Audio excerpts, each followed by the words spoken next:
तो हम लोग ये अध्याय 18 जिसका शीर्षक है उपसंहार, संन्यास की सिद्धि। क्योंकि ये प्रारंभ हुआ था अध्याय, गीता का ज्ञान उसी से ही प्रारंभ हुआ था, क्योंकि अर्जुन संन्यास लेना चाहते थे।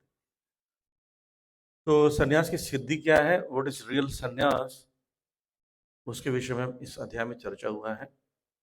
और भगवत गीता कौन पढ़ता है और पढ़ने के फायदे क्या हैं, और सुनने के फायदे क्या हैं, दूसरों को सुनाने के फायदे क्या हैं, अर्जुन को लाभ हुआ या नहीं हुआ, वो सबका इसमें चर्चा है।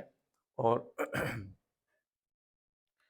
पिछले अ, पिछले अध्याय में चर्चा हुआ था कंडीशन फेथ टाइप्स कौन कौन से हैं।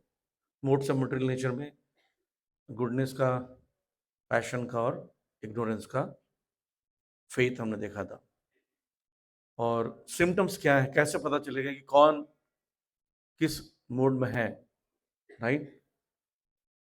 तो हमने देखा था ऑलमोस्ट हमारे जो टेस्ट है हमारे खाने पीने का, ज़्यादातर उसमें पकड़ आ गया था कि हम रजोगुणी हैं, है ना, खाने के शौकीन जो होते हैं। तो भोजन से पता चल रहा था हम किस गुण के अंतर्गत हैं। और फिर आगे चर्चा हुआ था कि सेक्रीफाइस, ऑस्टेरिटी एंड चैरिटी, ये भी तीनों गुणों के अंदर होता है। और उसमें जो सत्वगुण में रहने वाला व्यक्ति ये कार्य करता है, तो उसमें भी कुछ ना कुछ डिफेक्ट्स होते हैं, क्योंकि हम परफेक्ट नहीं हैं। तो हमारे द्वारा किया गया जितना भी कार्य, इसमें कुछ ना कुछ त्रुटियां होगी। तो उससे कैसे बचा जाए, इसकी भी चर्चा हुई थी ओम तत्सत से, ये हमने चर्चा किया था। अब हम लोग 18 पढ़ने जा रहे हैं। 18 को हमने इस टाइटल दिया है स्माइल से। हाँ, स्माइल में समरी ऑफ कर्म yoga, modes of material nature and summary of ज्ञान योगा, आइडियल वर्कर। उसके अंदर प्यूरिफिकेशन थ्रू कर्म yoga, purification through gyan yoga, love of God at the supreme objective, and closing in about Gita. ये हम पढ़ने जा रहे हैं स्माइल में, टारगेट में। पहला पढ़ेंगे हम समरी ऑफ कर्म योगा। हमने क्योंकि अध्याय भगवत गीता के अंतिम अध्याय है, तो इसलिए मैं ये बताना चाह रहा हूँ कि सबसे शुरू में हमने जो चर्चा की थी, पूरा भगवत गीता 3 खंडों में बटा हुआ है, 6 और 6 और 6 में बटा हुआ है। शुरू के जो 6 थे वो पूरा कौन सा था, कर्म योग, और अंतिम जो है ज्ञान योग। और बीच के जो अध्याय हैं 7 से 12, वो था भक्ति योग। और बीच में एक अध्याय, 6वां अध्याय, ध्यान योग भी था। ध्यान योग बिल्कुल इम्प्रैक्टिकल, और अभी लोग करते भी नहीं है, और जो भी करते हैं तो नकली है, इसलिए उसकी चर्चा उतनी नहीं हुई थी।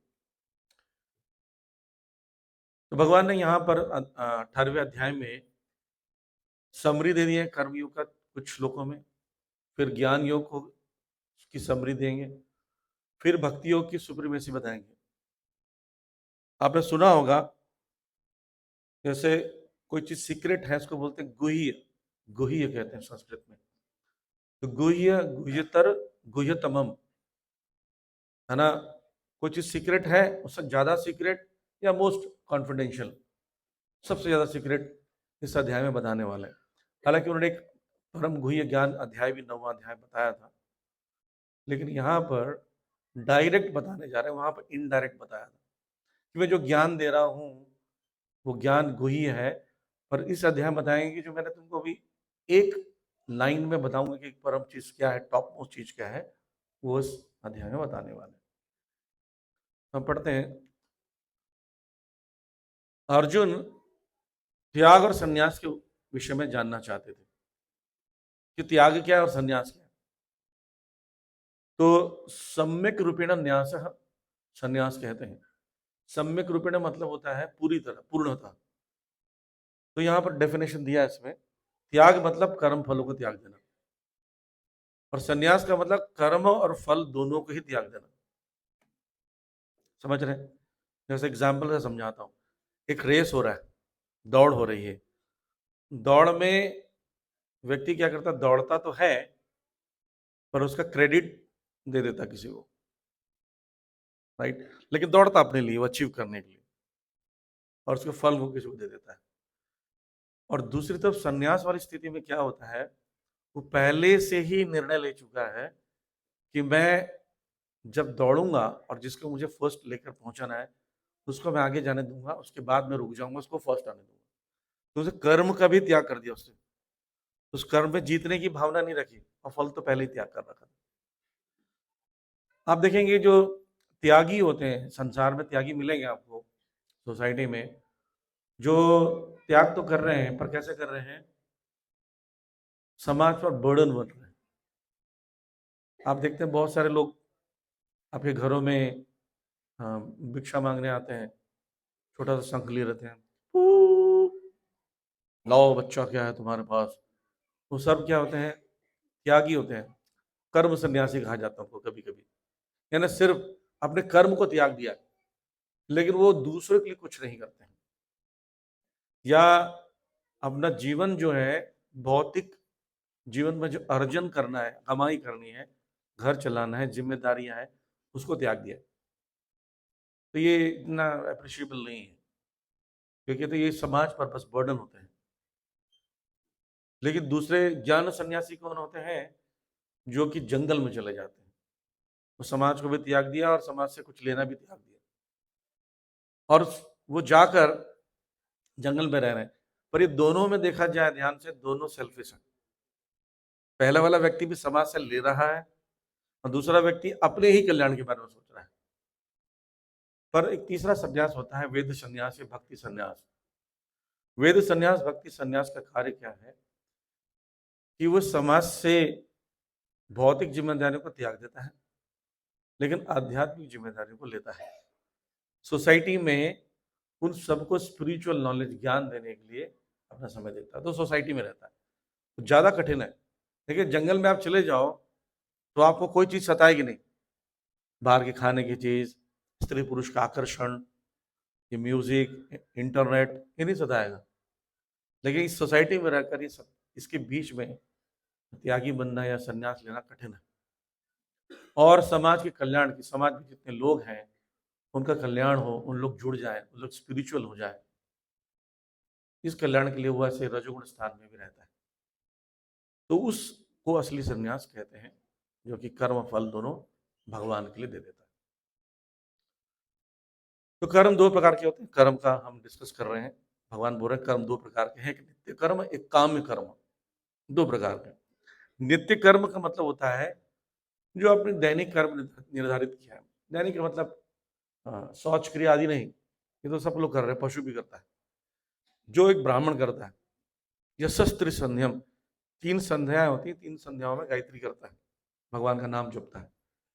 3 संध्या को, संध्या का मतलब क्या होता है, जंक्शन, संधि, संधि से बना संध्या। हमारे दिमाग में संध्या का मतलब शाम को नहीं, संध्या का मतलब संधि होता है, जंक्शन। जब सुबह होती है, रात से सूरज निकलता हुआ भी जंक्शन है।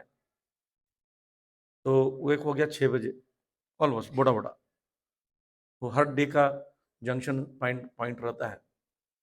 और दूसरा होता है दोपहर को, जब पीक पे जाता है सूर्य, फिर नीचे जाने लगता है, वो भी जंक्शन है, 12 बजे, फिर शाम को 6 बजे, 6 12 6, ये विधि होती है, इसको जंक्शन कहते हैं। इस समय हमें सबसे बेस्ट टाइम होता है 6 बजे से 22 मिनट पहले, लगभग 22-24 मिनट पहले और 24 मिनट बाद, ये जो मुहूर्त होता है इसको संध्या मुहूर्त कहते हैं। ये बहुत ऑस्पिशियस होता है, इस समय भगवान की भक्ति करना चाहिए। होता है ना, लोग संध्या का ज्योत जला रहे हैं, दोपहर को आरती कर रहे हैं या सुबह की आरती कर रहे हैं, तो ये सबसे ऑस्पिशियस टाइम होता है। तो ब्राह्मण जो नित्य कर्म करने वाला है, इस कार्य में ज्यादा लिप्त रहता है, समय बिताता है। लेकिन काम में कर्म क्या होता है कि कर्म तो करते हैं पर अपनी इच्छा पूरी करने के लिए। जैसे यहाँ लिखा है, पुत्र कामिष्ठ यज्ञ, पुत्र की कामना के लिए यज्ञ करता है। तो यज्ञ कर रहा है भगवान की संतुष्टि के लिए नहीं, किसके लिए कर रहा है, पुत्र की प्राप्ति के लिए। तो ये हो गया कर्म दो प्रकार का। और यहाँ आगे चर्चा किया गया है संन्यास विरुद्ध त्याग। ये बहुत जरूरी शब्द है समझना। संन्यास विरुद्ध त्याग, यानी संन्यास नहीं हो रहा, सिर्फ त्याग हो रहा है। संन्यास में व्यक्ति काम में कर्म को त्याग देता है और केवल नित्य कर्म कहता है, जो कि भगवान की भक्ति आदि है, तीनों संध्याएं में करता है। त्याग में व्यक्ति सभी काम कर्म और नित्य कर्म करता है, लेकिन परिणामों की अपेक्षा नहीं करता, परिणामों के लिए कार्य नहीं करना चाहिए। लेकिन आध्यात्मिक ज्ञान, शुद्धि और मोक्ष की तरफ ले जाने वाले कार्य को नहीं त्यागना चाहिए। जैसे कोई बोलता है मैं सब कुछ त्याग दिया, सब कुछ नहीं त्यागा जाता है। जैसे अब आपको डॉक्टर बीमार होते तो डॉक्टर क्या बोलता है? खाना मत खाओ, ऐसा बोलता है क्या? अब जैसे बोलेगा कि भोजन त्याग दो, तो आप त्याग दोगे किसको? डॉक्टर को। बोलेगा ऐसा आदमी पागल हो गया। वो क्या बोलता है?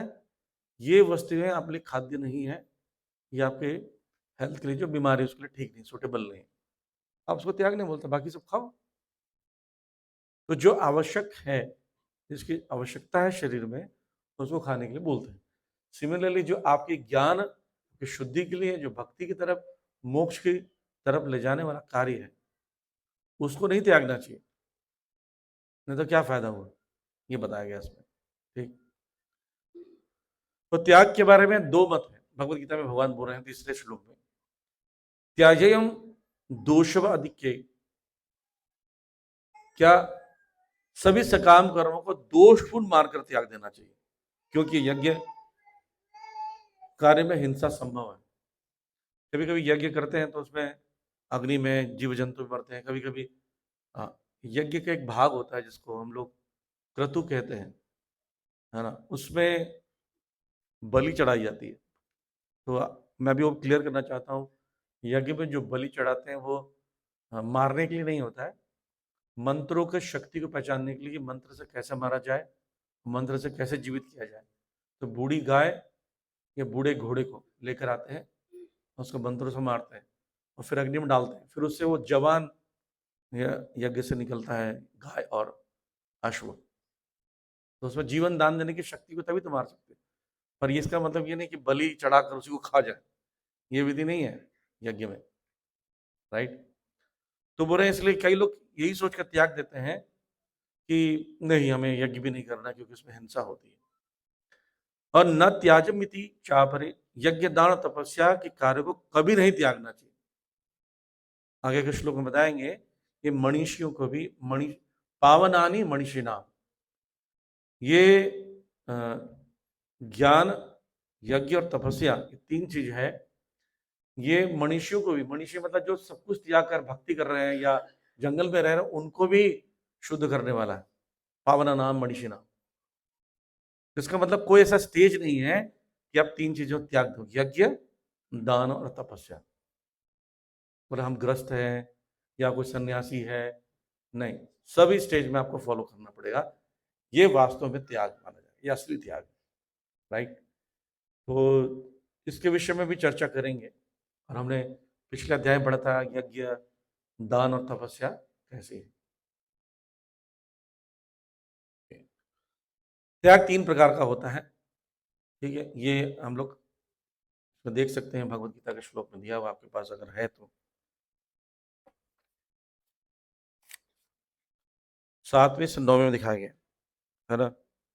तामसी यज्ञ, ये भी अभी चर्चा करेंगे, दिखाऊंगा मैं आपको अभी तो। लेकिन बता रहे हैं कि इसको कभी त्यागना नहीं चाहिए। और कार्य करने की स्थिति से पता चलता है, मन की स्थिति से पता चलता है वो व्यक्ति का तमोगुण, रजोगुण, सतोगुण में त्याग है कि नहीं। हम देखते हैं तीन गुणों में त्याग। तमोगुण में त्याग, नितस्य तु संन्यास कर्मणो नोपबुध्यते मोहतस्य परित्याग, क्या गत तामस परिकीर्ति। क्या बोल रहे हैं? मोह में आकर आपने त्याग किया। कई बार परिवार से मोह रहता है तो आपने कोई चीज त्याग दी, तो वो त्याग तमोगुण है। ऐसा होता है कभी कभी, अब बच्चे के लिए सेक्रीफाइस करते हैं, या आप देखते हैं हम कभी कभी समाज को भी त्याग देते हैं। कई बार लोग स्त्री पुरुष के आकर्षण में लव मैरिज करके घर से भाग जाते हैं, घर को त्याग दिया। बहुत पैसे वाली परिवार की बेटी थी, मैं धन को त्याग कर तुम्हारे साथ आ जाऊंगी। ये मोह है, ये तमोगुण होती है, त्याग नहीं है। एक तो एक मनुष्य जीवन एक दूसरे को भोगने के लिए त्याग है, ये त्याग को त्याग असली नहीं माना जाता। रजोगुण का त्याग क्या है? दुखम एवत्य यद कर्म काय क्लेश भया त्यजेत। ये क्यों होता है? भय के कारण होता है। जो व्यक्ति नियत कर्म को कष्टप्रद समझकर त्यागता है ना, जैसे अपनी ड्यूटीज है। कई बार आपने कथा सुनी होगी, धुंधकारी और गोकर्ण की कथा थी भागवतम में, भागवत महात्म में। वो स्त्री इसलिए गर्भवती नहीं होती थी कि बच्चे को कौन 9 महीने तक पालेगा, फिर बच्चा बड़ा होगा, 5 साल तक झंझट है, गर्भवती होना जरूरी, बच्चा ही नहीं चाहिए। बुरा मत मानिए, आज का जो समाज है कुछ इसी तरह ही चल रहा है। कई लोग बच्चों को जन्म नहीं करना चाहते हैं, कुछ स्त्रियां ऐसी होती हैं, कुछ परिवार के पुरुष भी होते हैं कि बच्चा नहीं होने, हमें ऐसे जीवन लंबे चलता रहे, बाद में देखेंगे। तो वो भी क्या है? रजोगुण का त्याग है। जिम्मेदारी नहीं लेना, झंझट हो, कौन करेगा, हमारा लाइफ का एंजॉयमेंट चला जाएगा, घूमना फिरना, तो रिस्ट्रिक्शन हो जाएगा। तो कैसा है? सकृत्वा राजसम त्याग। इसका क्या होता है? इसका फल वास्तविक फल नहीं मिलता है। उसने त्याग रजोगुण से किया था तो उच्च फल प्राप्त कभी नहीं होगा, निम्न फल ही होगा। अब सतोगुण में क्या है? कार्यमिति एव यत् कर्म नियत कर्म क्रियते अर्जुना संग त्यक्त्वा फलम चैव सत्याग सात्विक मता। जब मनुष्य नियत कर्म को करणीय मानकर करता है और समस्त भौतिक संगति तथा फल की आसक्ति को त्याग देता है, तो उसका त्याग सात्विक कहलाता है। यानी हमको फल को त्यागने के लिए तैयार होना चाहिए। आप बता रहे हैं 10वें श्लोक में 3 प्रकार के त्याग पड़े। पहला त्याग क्या था? मोह में आके त्याग करता है, उसको तमोगुणी बोला गया। रजोगुण में क्या था? टेंशन, क्लेश, झंझटबाजी होगा, है ना, काया क्लेश भय त्याग, उसके भय से त्यागता है, वो कैसा? रजोगुणी है। और सतोगुण में क्या होता है? नियत कर्म करता है, उसके फल को त्यागता है। डिफरेंस समझ में आ रहा है?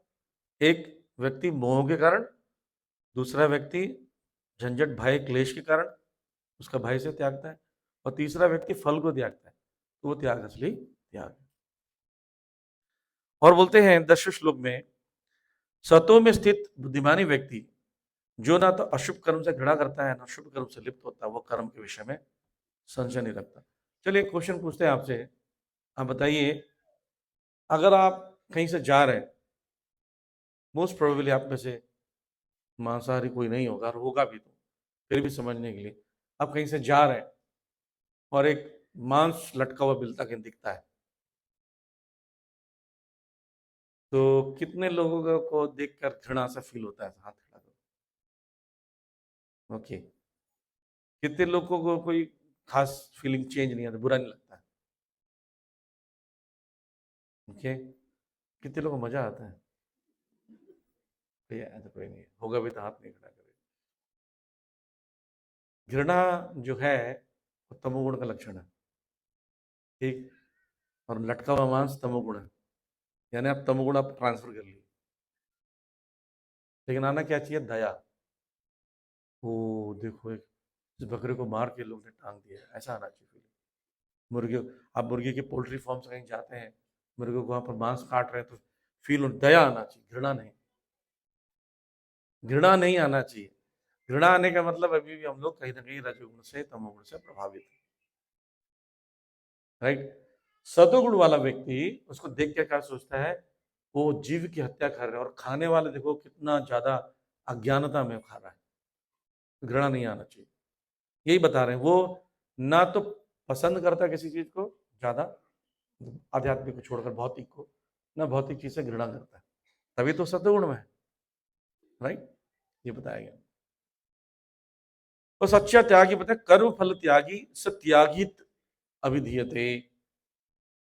अब यहां पर प्रभुपाद जी तात्पर्य लिख रहे हैं, कर्म फल का त्याग किसको कहते हैं? आप जब नौकरी करते हैं, सैलरी, आप बोले आपकी 1 लाख सैलरी है, प्रभु 1 लाख सैलरी दे दो, तो फिर से किसको त्याग दोगे? बोलने वाले को। न्यूज़पेपर में आया था कि सिगरेट पीने से ये बीमारी होती है, सिगरेट पीने से इतने लोग मर गए, रोज इतने लोग मर रहे हैं। तो पत्नी देखती थी, पढ़ रहे हैं जोर जोर से, बोलते आज से बंद, आज से बंद, आज से न्यूज़पेपर बंद।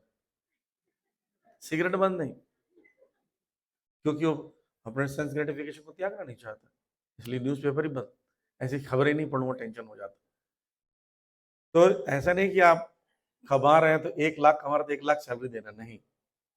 मैंने बताया है कि यहाँ प्रभुपाद जी बोल रहे हैं, अंतर्राष्ट्रीय कृष्ण भावना संघ के अनेक सदस्य हैं जो अपने अपने कार्यालयों, कारखानों या अन्य स्थानों में कठिन श्रम करते हैं और वे जो कुछ कमाते हैं उससे संघ को दान देते हैं। ऐसे महात्मा व्यक्ति वास्तव में सन्यासी हैं। ठीक, बाजी किसको सन्यासी बोल रहे हैं? और वे सन्यास में स्थित होते हैं। यहाँ स्पष्ट रूप से बताया गया कि कर्म फलों का परित्याग किस प्रकार और किस प्रयोजन के लिए किया जाए। तो अच्छा रहता है कि हम अपने कुछ हिस्सा, जो आपकी क्षमता है, उसका कमाई का हिस्सा दान करें। जैसे आप लोग कितने लोग घर में भगवान को ऑफर करके खाते हैं, भगवान को प्रसाद ग्रहण करते हैं? Okay, good. तो जब आप भगवान को ऑफर करते हैं तो आप क्या वो पूरा वो ले जाते हैं क्या, पूरा सा कुकर ही ले जाते हैं क्या? नहीं, क्या करते हैं? कटोरे में जो भी भगवान का बर्तन उसमें निकालते हैं, चावल निकालते हैं, दाल निकालते हैं, सब्जियां निकालते हैं, ऐसे ही करते हैं। तो ऐसे ही अपने कमाई का कुछ हिस्सा, जो भी आपको लगता है, वैसे तो भागवतम में कहा गया कि 50% करना चाहिए। 50% तो संभव नहीं है, कलयुग में बहुत मुश्किल है। और गर्ग संहिता में दशमांश कहा गया, 10वां हिस्सा डोनेट करना चाहिए भगवान के लिए। और अगर आप ये भी नहीं कर सकते, जो भी आपकी क्षमता, जो भी आपको लगता है करना चाहिए, जीरो नहीं होना चाहिए आपकी कमाई का। अगर आप 4 चावल भी भगवान जी को चढ़ा रहे हैं तो बाकी सब प्रसाद बनने वाला, राइट? ऐसे अगर आपने कमाई का कुछ हिस्सा जब भगवान को दान करते हो, भगवान के प्रचार में, भगवान की सेवा में, सब उधर लगाते हो, तो वो बाकी जो हिस्सा आपके घर में जो कमाया है, किसी न किसी पाप से कनेक्टेड था। क्योंकि आप जिससे धन ले रहे थे वो पापी हो सकता है, या जिसके अंडर गाइडेंस में काम कर रहे हो वो पापी हो सकता है, जिसके साथ पार्टनरशिप में काम कर रहे हो वो पापी हो सकता है। तो आपके पास पाप कुछ ना कुछ सम्मिलित होकर आया था, वो शुद्ध हो जाएगा। और मजेदार बात यह है कि आप 100% कंज्यूम भी नहीं करते हो, कहीं ना कहीं इसको वेस्ट करते हो, कहीं ना कहीं खाते पीते हो, घूमते हो, कुछ ना कुछ देते हो। लेकिन अगर वो भगवान को दे दिया जाए, भगवान के प्रचार कार्य में, सेवा में दे दिया जाए, भगवान कोई भूखे नहीं बैठे हैं आपके लिए, वो लक्ष्मीपति है, लोकीनाथ है। लेकिन वो आपको देखते हैं कि आप जब आपका क्या भावना है उसको लेकर, तब जाकर आपका वो बाकी पार्ट जो है वो क्या हो जाता है, शुद्ध हो जाता है। ये बात बोल रहे हैं। इसलिए व्यवहारिक रूप से समस्त कार्यों का परित्याग करना असंभव है। धार्मिक कर्तव्यों को कर्म फलों से आसक्ति न रखते हुए वास्तविक त्याग ये करना है ना? यानी कर्म करना है पर उसकी फल की इच्छा नहीं करनी, जो दूसरे अध्याय में चर्चा किया गया था। तो इसलिए अच्छा रहता है कि हम फलों की इच्छा ना करें और त्याग करने की भावना बना रखें। ओके, नेक्स्ट हम चलते हैं मोड्स ऑफ मटेरियल नेचर और समरी ऑफ ज्ञान योगा, इसके विषय में चर्चा करेंगे। 4 प्रकार के ज्ञानी होते हैं। पहला, ज्ञानी है पर भक्ति नहीं कर रहे, राइट? और दूसरा है भक्ति करते हैं, ज्ञानी है, ज्ञानी पर भक्ति करते हैं लेकिन भगवान के रूप को अपमान करते हैं, रूप नहीं है, बोलते उनका क्या है, सुंदर रूप नहीं है, वो ब्रह्म है, ज्योति है, निराकार है। मैं निराकार शब्द को भी बताया था। निराकार शब्द का अर्थ होता है जिसका आकार भौतिक नहीं है। अपमान, मान का उल्टा क्या होता है? अपमान। आवश्यक का उल्टा क्या होता है? अनावश्यक। तो आकार का उल्टा सामने ये अप या अन लगना चाहिए, अनाकार होना चाहिए। जहां पर संस्कृत में पाणिनि व्याकरण में कहा गया है, जहां पर आ लगता है या अगर शुरू में ही स्वर लग रहा है तो उसके सामने अन या अप लगना चाहिए, अन लगना चाहिए, अनाकार, निराकार नहीं। तो निराकार का मतलब जो उनका शरीर भौतिक नहीं है, हमें जैसा 5 चीजों से मिलकर नहीं बना, जल, पृथ्वी, अग्नि, वायु, आकाश। लेकिन वो लोग ऐसा मानते हैं, अब जानती मां मुड़ा मानुषम धर्माशिता, वो बोलते हैं भगवान भी ऐसी शरीर लेकर उत्पन्न होते हैं, तो ऐसे लोग का पतन हो जाता है। थर्ड प्रकार के ज्ञानी जो कि ब्रह्मवादी होते हैं, वो भगवान की ब्रह्म ज्योति में जाना चाहते हैं, ब्रह्म को ही स्वीकार करते हैं। वो जानते हैं कि भगवान का रूप भी है, लेकिन ट्यूबलाइट से ज्यादा पसंद करते हैं लाइट, रोशनी को। बिना ट्यूबलाइट के रोशनी कैसे आएगी? चौथे जो होते हैं ज्ञानी होते हैं, वो भी हमने चर्चा किया था 7वें अध्याय में 19वें श्लोक में। बहुनाम जन्मनाम अंते ज्ञानवान माम प्रपद्यते वासुदेवम सर्वमिति समात्मा सुदुर्लभा। बहुत बहुत जन्मों के बाद, आफ्टर सो मेनी स्टडीज करने के बाद, या एक्सपेरिमेंट करने के बाद, प्रैक्टिस करने के बाद, ये अंडरस्टैंडिंग डेवलप होता है कि वासुदेवम सर्वमिति, Krishna is supreme personality of godhead, सब आत्मा शुद्ध दुर्लभ है, वो दुर्लभ है। अंडरस्टैंडिंग कर कर शास्त्रिक श्रद्धा के साथ भगवान को सरेंडर करने वालों की संख्या कम होती है। ऐसे भीड़ देख जाएगा जन्माष्टमी में। आप देखिए यहाँ पर, आप संडे को आएंगे 35,000 42,000 लोग विजिट करते हैं संडे को। वीकेंड्स में बहुत ज्यादा होता है। लेकिन किसी को बुलाओ, आप डिप्लोमा का कोर्स करो, समझ नहीं आ रहा हमें तो। ये आएंगे भी देखिए क्लास में, या कभी कभी क्लास के बीच से उठ जाते हैं, बड़े यार बड़ा बोरिंग सा लग रहा है क्या,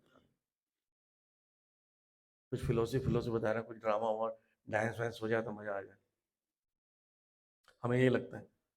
तो वो बहुत ही दुर्लभ होते हैं, रेयरेस्ट होते हैं।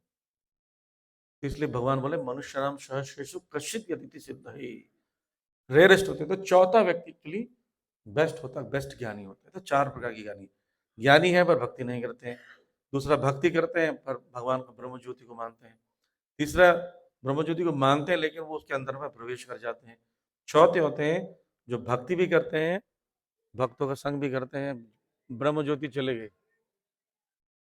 हरे कृष्णा कृष्णा कृष्णा कृष्णा हरे हरे, हरे कृष्णा कृष्णा कृष्णा हरे हरे, हरे राम राम राम हरे हरे कृष्णा।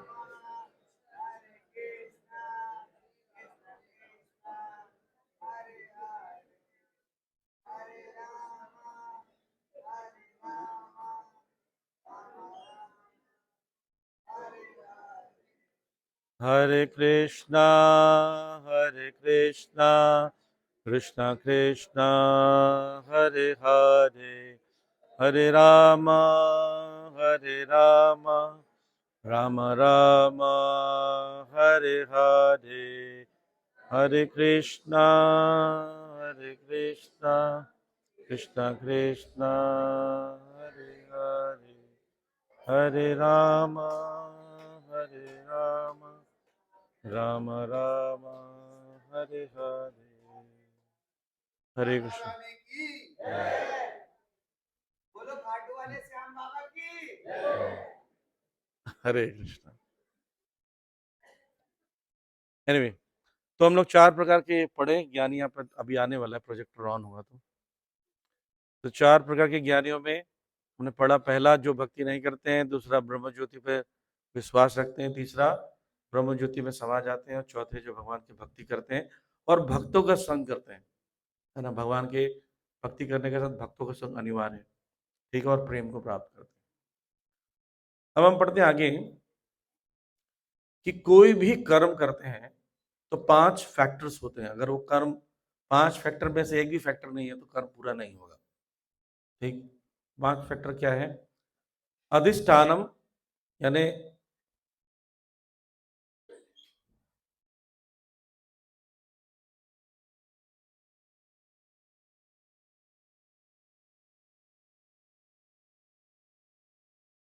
दिख रहा है,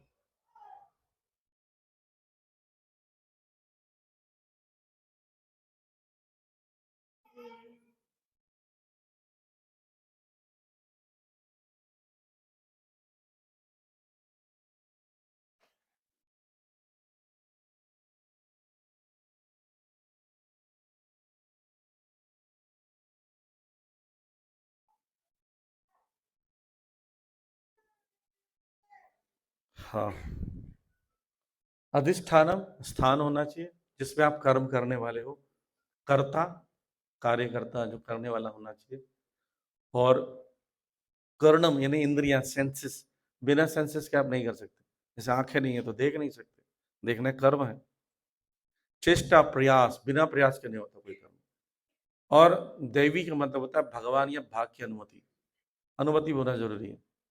तो यहाँ पर सेकंड लाइन जो करता है वो आत्मा, मान लीजिए आत्मा ही है।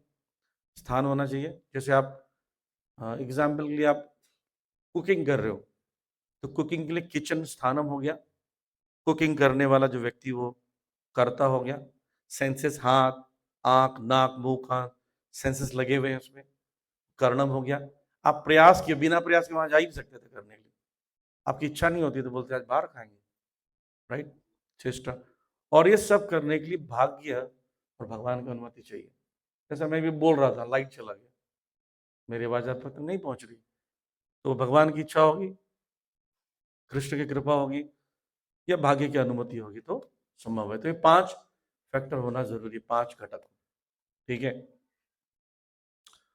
और कर्ता, अब यहां बताएंगे कर्ता की मानसिकता कैसे, जो कार्य करता है उसकी मानसिकता कैसे होती है। तत्रैव सती कर्तारम आत्मनम केवलम तुया पश्यकृति बुद्धिमान स्वपश्यति दुर्मति। वो क्या सोचता है कि मैं करने वाला हूं। अभी देखिए यहां पर कितने फैक्टर थे, कर्ता के अलावा 4 और फैक्टर थे। अब वो नहीं होगा तो आप नहीं कर सकते, भगवान की अनुमति नहीं होगा तो नहीं कर सकते। आप सब लोग हाथ खड़ा करके बताइए, आपके जीवन में कई बार ऐसे हुआ आपने बहुत मेहनत किया है पर कार्य सफल नहीं हुआ, हुआ है, सबके साथ होता है। अच्छा, कभी कभी ऐसा हुआ है कि कम मेहनत में बड़ा फल मिल गया, वो किसके साथ हुआ? वो भी हुआ बहुत लोगों के साथ। इसका मतलब भाग्य फैक्टर आ गया यहाँ पर, भगवान की अनुमति होगी, कृष्ण की, राधा रानी की कृपा होती है तो बहुत सारे कार्य ऐसे हो जाते हैं, है ना।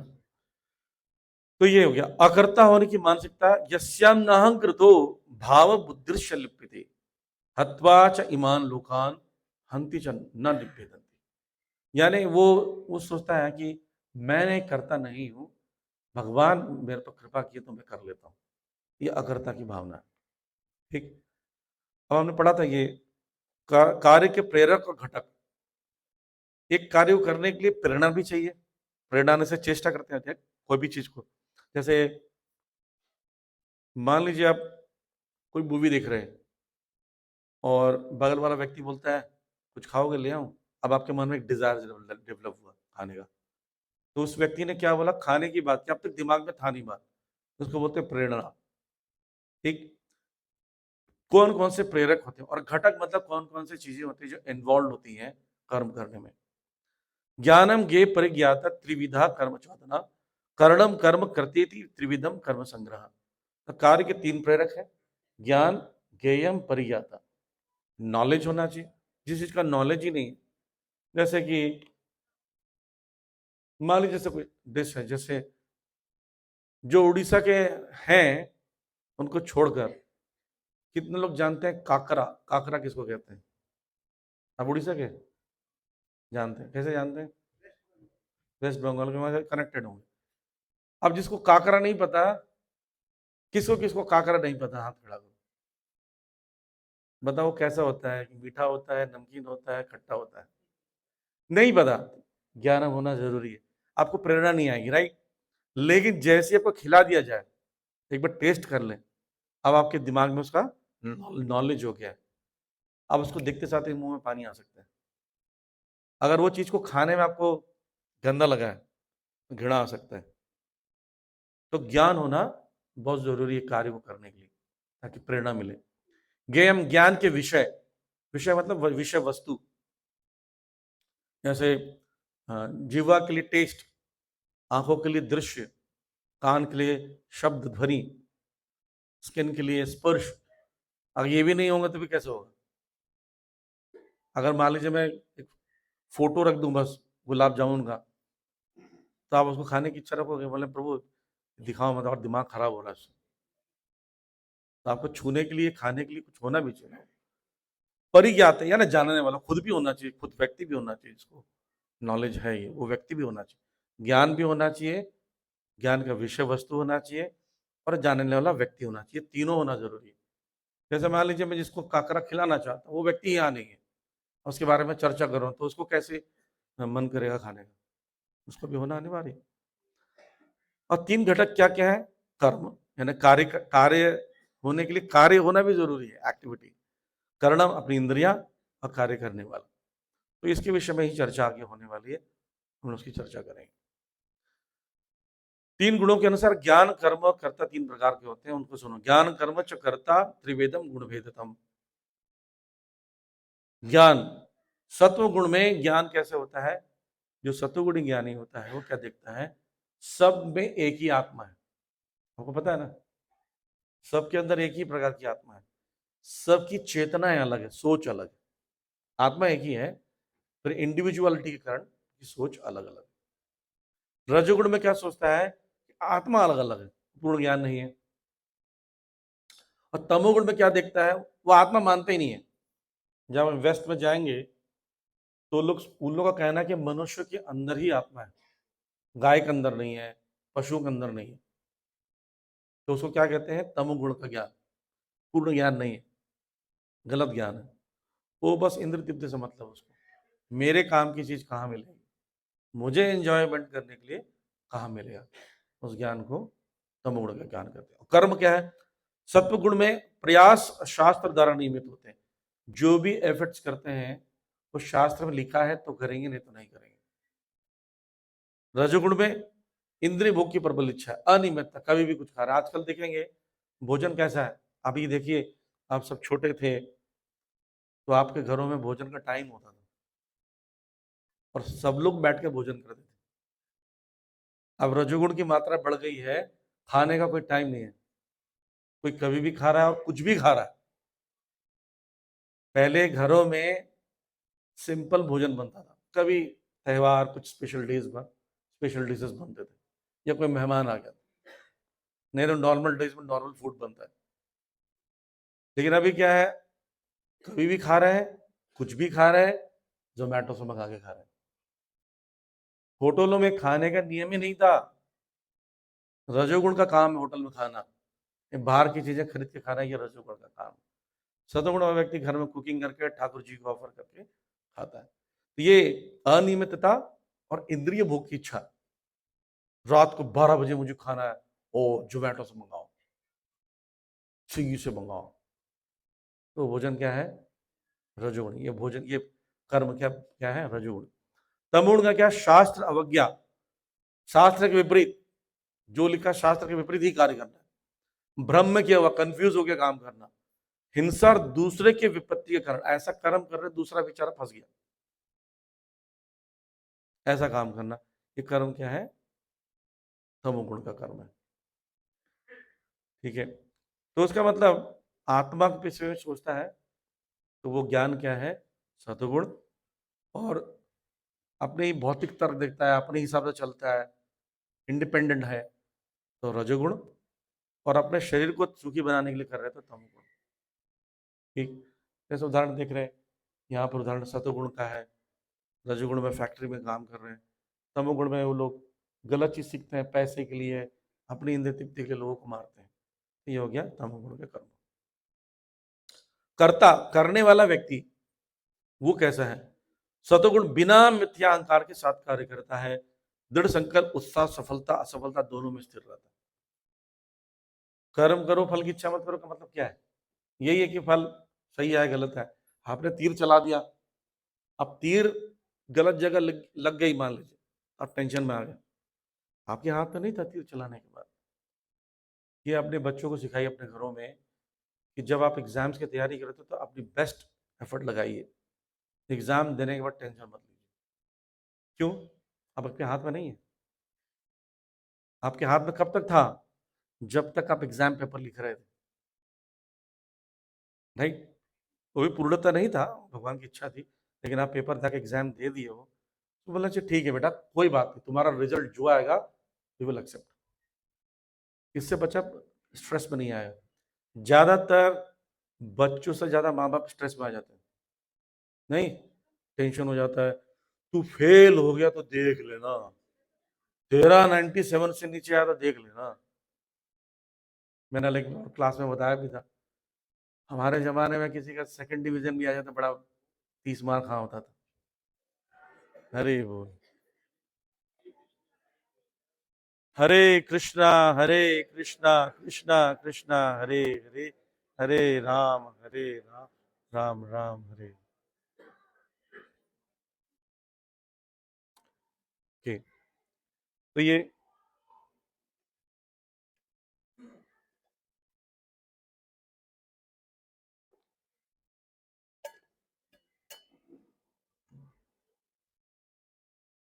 तो आज असल में मंदिर में कुछ काम चल रहा है वायरिंग का। 25 साल से ज़्यादा हो गया इस मंदिर को। पूरा वायरिंग चेंज हो रहा है क्योंकि कहीं आग लग जाए, शॉर्ट सर्किट हो जाए, तो सारे विजिटर्स आते हैं। तो काम चल रहा था, बीच में ऐसे लीलाएं होती रहेंगी, बंद होता रहेगा, चालू होता रहेगा। तो ऐसा होता है, हम बच्चों को बहुत ज़्यादा स्ट्रेस में डाल देते हैं। उनको माँ बाप इतना टेंशन, हमारे समय में माँ बाप टेंशन नहीं होते थे, नहीं, बस पूछते पास हुआ कि नहीं, बोला हो गया, पास हो गया, मतलब सब ठीक है। राइट। रजोगुण में सकाम इच्छा, लालसा, ईर्ष्या, अस्वच्छता के साथ कार्य करता है और सफलता विफलता दोनों में अस्थिर होता है। मैं बताता हूँ कैसे, कि एक उदाहरण देता हूँ, छोटी स्टोरी है, उसे समझ सकते हैं। एक बार एक व्यक्ति लॉटरी हमेशा खरीदता था, लॉटरी 1 करोड़ वाली लॉटरी का 10 रुपए डेली खरीदते खरीदते खरीदते। पत्नी बोलती तुम पागल हो, ये पैसे इतने कितने सारे लाखों रुपए से भी चलेगा लॉटरी खरीदने में। बोले देखना एक दिन लॉटरी लगेगी, तुम क्या रखोगी। तो रोज सुबह उठता और न्यूज़पेपर में देखता लॉटरी का क्या नंबर आया।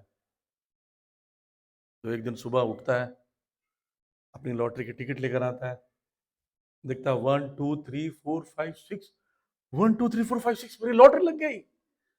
भाग्यवान, देखो हम करोड़पति बन गए। पत्नी भी डांस करती, घर वाले खुश हो जाते हैं, आस पड़ोस के भी लोग बड़े तारीफ करने लगते हैं, भाई करोड़पति बन गया अब तो बंदा, मजा आ गया, अब तो दोस्ती बढ़ानी पड़ेगी इससे।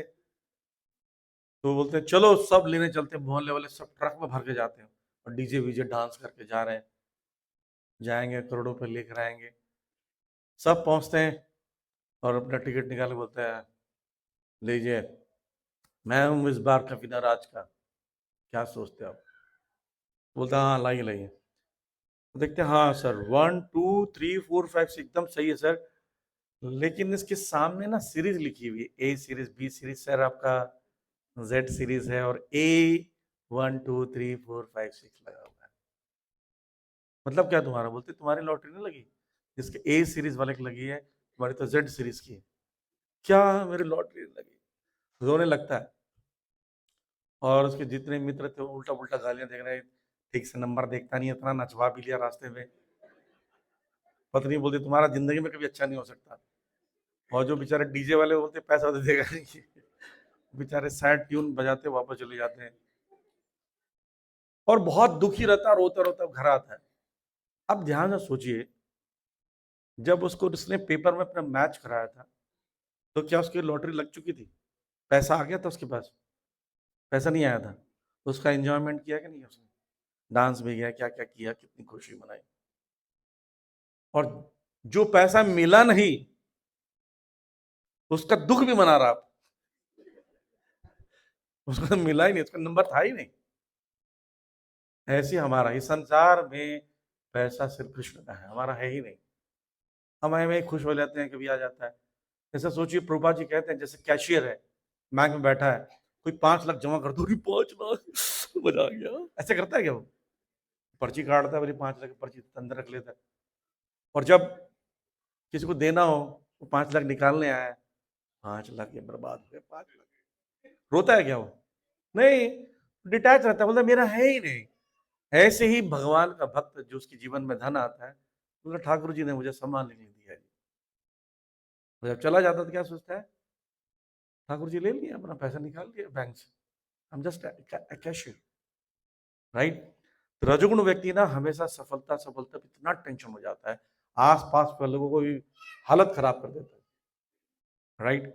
तमोगुण वाला व्यक्ति क्या करता है, हठपूर्वक वरिष्ठों के विरुद्ध जाता है, आलसी, उदास, विलंब करता है, देरी से काम करता है। उसको कोई भी काम बोलोगे ना तो उसको टालेगा, बार बार कर लेंगे, इतना जल्दी क्या है। श्री रामचंद्र जी को बोला गया था, कोप भवन में कहा गया कि पुत्र, दूसरा वरदान मैं यही मांगती हूँ कि तुम 14 साल के लिए बन जाओ। श्री रामचंद्र जी वहीं से अपनी खड़ा उतार दिए, रथ नहीं उपयोग किया और कौशल्य जी के भवन में जाकर माता को सूचना देकर वनवासी वस्त्र धारण किया। और हम होते तो क्या बोलते हैं, ठीक है बताते हैं सोच समझ के, इतनी जल्दी क्या है। पिताजी ने तो बिना सोचे समझे बोल लिया, फॉलो करने वाले तो सोचना चाहिए। हाँ चलो भाई, बाद में बताएंगे, सोच में एक वीक का टाइम दीजिए सोचने के लिए। बस जब एक वीक के लिए चला गया अमेरिका के घूमने के लिए, विलंब करता है वो, टाइम लगाता है, कोई भी एग्जीक्यूशन में बहाने करता है, ये तमोगुण का करता होता है। और सफलता के लिए दूसरों को धोखा देता है और अपमान करता है। अपनी सफलता पाने के लिए दूसरों को धोखा देकर सफल होना चाहता है, ये तमोगुण का करता होता है। तो बोले हे धनंजय, मैं प्रकृति के तीनों गुणों के अनुसार तुम्हें विभिन्न प्रकार की बुद्धि और धृति बताऊंगा। अब बुद्धि भी 3 प्रकार की होती है, ये भी देख लीजिए। हमारी बुद्धि कैसी पता चल जाएगा, धृति का मतलब डिटर्मिनेशन, डिटर्मिनेशन भी 3 प्रकार का होता है ना। प्रवृत्तिम च निवृत्तिम च कार्य कार्य भया भय, सीधे सीधे चलते हैं काम के बाद। बुद्धि सतगुण में अनुचित से उचित पहचानता है, उसमें से काम की चीज क्या है, ये सही क्या है, इसमें गलत क्या है, नहीं ये गलत हो रहा है, ये नियम नहीं है, हमें नहीं करना चाहिए, राइट।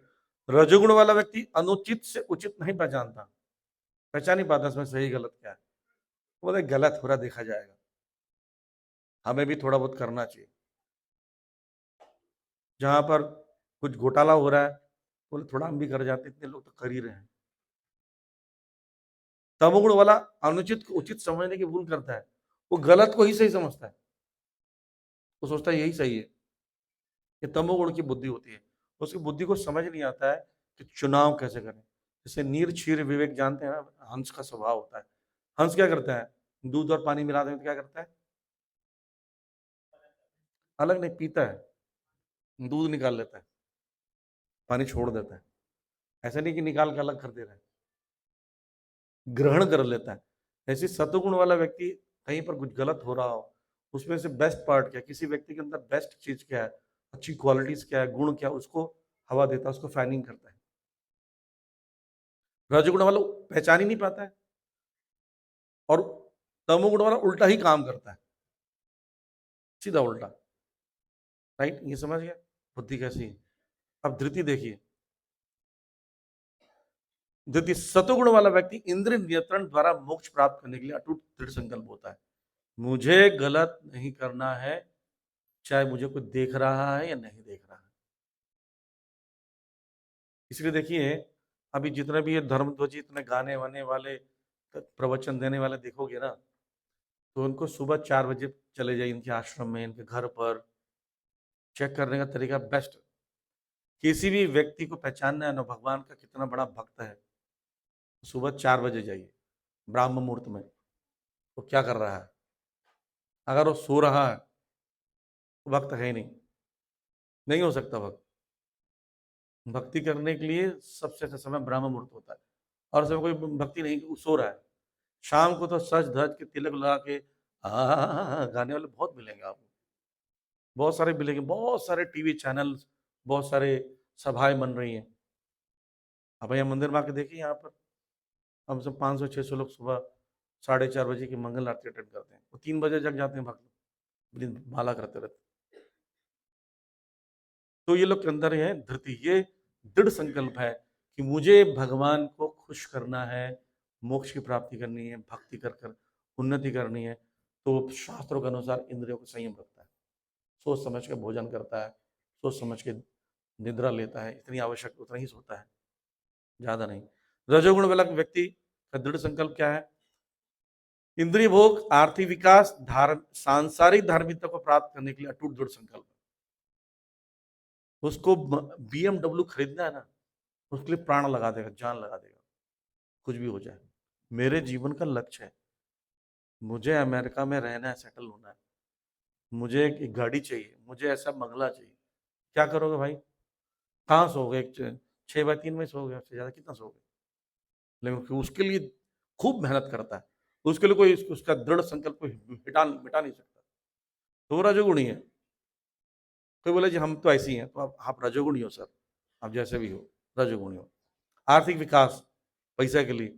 सांसारिक धार्मिकता, सांसारिक धार्मिकता मतलब जो सोशल होना, ये सब कार्य में लगे रहना, उसमें ज़्यादा मेहनत करता है, रातों रात जगता है, बहुत मेहनत करता है, पर उसका अंतिम में लाभ कुछ नहीं होता।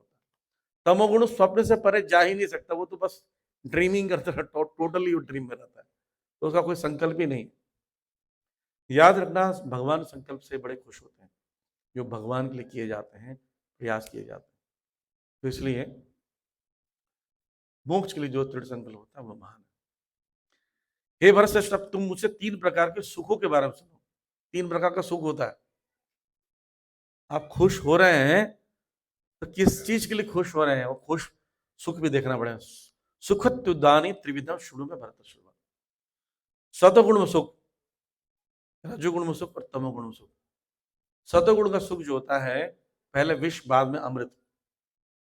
जैसे जो लोग सुबह जल्दी उठ जाते हैं, आप में से कितने लोग 4 बजे उठ जाते हैं? गुड। तो जो उठ जाते हैं 4 बजे, उठते समय इतना अच्छा नहीं लगता, अरे उठना पड़ रहा है, ऐसे उठते हैं जैसे तैसे, नहा धो के जब तैयार हो जाते हैं, क्या फील होता है, आनंद फील होता है, राइट? हाँ। और जो रजोगुणी है, तो शुरू में अच्छा लगता है। कैसा रजोगुण? उदाहरण भोजन देखिए, ये जो पिज्जा खाते हैं, छोले भटूरे खा लिया अपने जाकर, है ना, और अब मान लीजिए चाट पकौड़ी खा ली, तो शुरू खाते समय अच्छा लग रहा है, अमृत लग रहा है, बाद में तकलीफ देता है शरीर, कष्ट होता है, तो ये कैसा है, बाद में विष। और तमोगुण में केवल क्या है, अमृत के लिए केवल काल्पनिक आशा है बस। शराब है, पीने में भी घटिया लगता है, नशा होता है, नुकसान होता है, असल में उसको आनंद नहीं आता, उसको सेंस चला जाता है, सेंस लूज हो जाता है, तो वो सोच रहा है कि मुझे मेरा सब कुछ अच्छा चल रहा है, सोचता है, बस कल्पना में रहता है, आनंद नहीं है, आनंद की अनुभूति नहीं है। नहीं तो वही जब वो जाग जाता है, तो ऐसी स्थिति को देखकर आनंद में क्यों अनुभव नहीं करता है? शराबी शराब पीने के बाद नाली में गिर जाए, हमको बोलो उसको तो आनंद आ रहा है, ठीक है, जब वो होश में आ जाएगा तो उसको बोला तुम्हें नाली में ले जाएंगे, तो क्यों नहीं आनंद आएगा उसको? फिर आनंद नहीं आता है। इसका मतलब वो जो आनंद ले रहा था नाली, वो कल्पना था, बस आनंद था नहीं, राइट?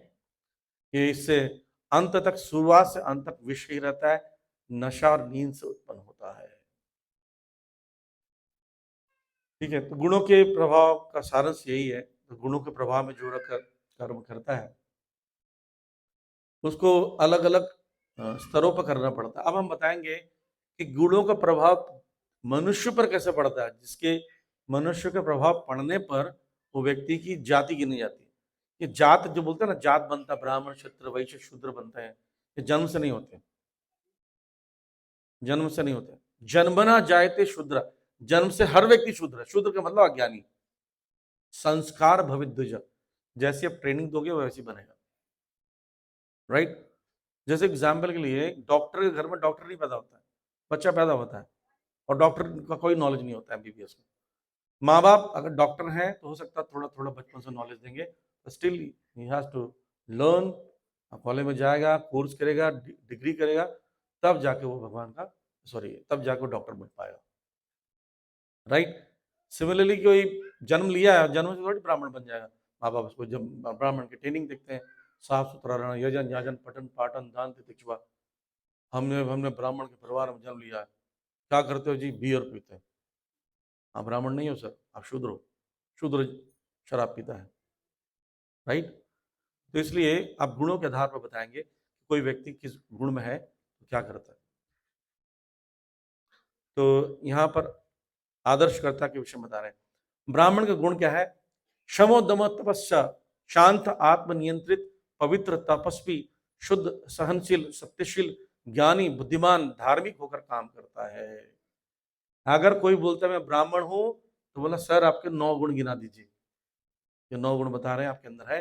आप शांत हो सर, आत्मनियंत्रित है, सेंसेस कंट्रोल रहता है, क्लीन रहते हो, 3 बार स्नान करते हो, शरीर और कपड़े स्वस्थ रखते हो, साफ रखते हो, तपस्या करते हो, शुद्ध हो, सहन कर पाते हो, सच बोल पाते हो, ज्ञानी है, बुद्धिमान है कि नहीं, धर्म का काम कर, सत्यकम धर्म का काम करते हैं, नहीं सर तो आप नहीं हो। क्षत्रिय क्या है? वो व्यक्ति वीर होता है, शक्तिशाली होता है, दृढ़ होता है, साधन संपन्न होता है, क्योंकि वो जब तक उसके पास रहेगा तो दान कैसे देगा, हेल्प कैसे करेगा। युद्ध में साहसी होता है, युद्धे च अपलायनम, युद्ध में भागता नहीं पीठ दिखाकर, वो होता है क्षत्रिय। और उसके पास अगर तलवार नहीं हो, उसके पास अगर गन नहीं हो ना, तो छाती पे गोली खाने में तैयार हो जाता है, वो होता है क्षत्रिय। साहसी होता है, उदार, दान देता है, चैरिटी करता है, लोगों को हेल्प करता है, ये। और प्रमुख मतलब लीडर बनता है, लीडरशिप होता है उसके अंदर, वो क्षत्रिय होता है। वैश्य कृषि गोरक्षा वाणिज्यम, कृषि का कार्य करता है, गायों की रक्षा। गायों की रक्षा करना व्यापारी का काम है, कि उसके पास गौशाला चलाना साधारण काम नहीं है, बहुत धन खर्च होता है। ये गाय कोई कमाने का साधन नहीं, गाय की सेवा करनी चाहिए। गौ माता है, माँ की सेवा करके कमाया नहीं जाता, तो वो वैश्य कर सकता है, उसके पास धन होता है।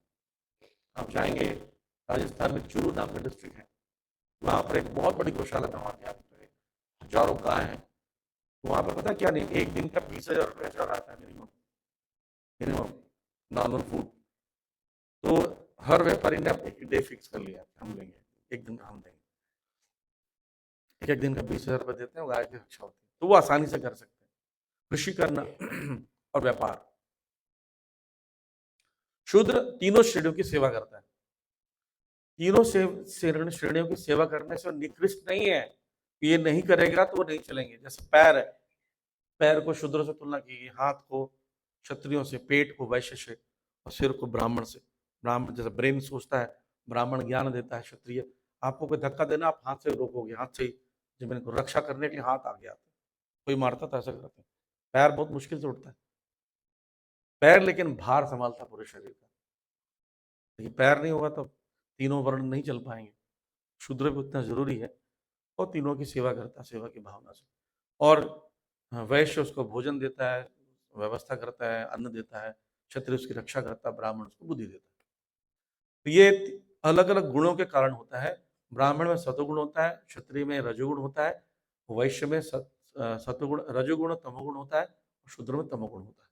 तो गुणों के आधार पर ये भी कर्म होता है, गुण कर्म विभाग से। ठीक है, भगवान ये बोल रहे हैं आप जिस स्वभाव के हैं उस स्वभाव में निश्चित रहिए।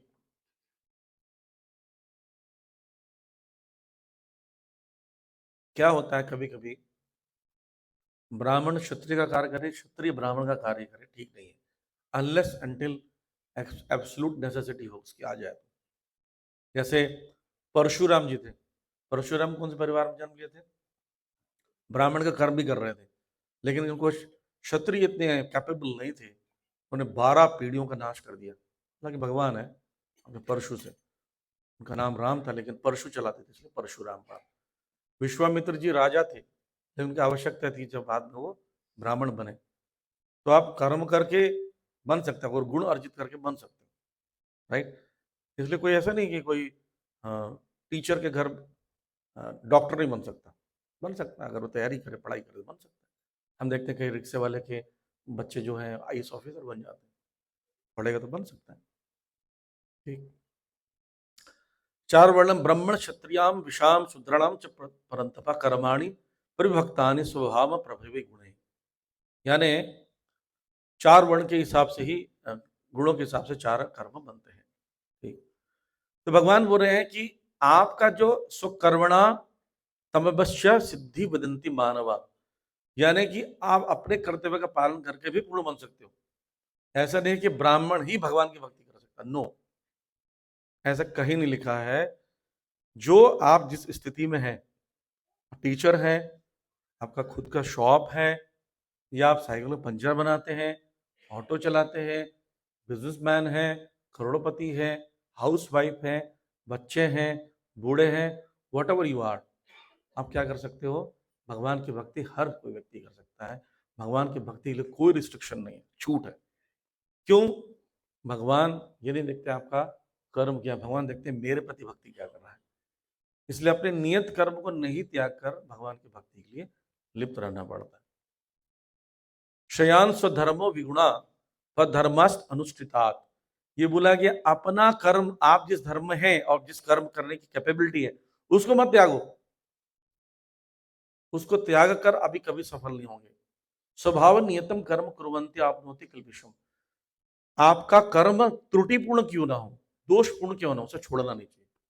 जैसे कोई खेती करना है, किसान का स्वभाव है तो ये सोचना नहीं चाहिए कि मेरे पास इतने पैसे नहीं आ रहे हैं, मैं तो चलो चलता हूँ वहां जाकर ये काम कर बिजनेसमैन बन जाऊंगा या वो दूसरा काम कर लूंगा।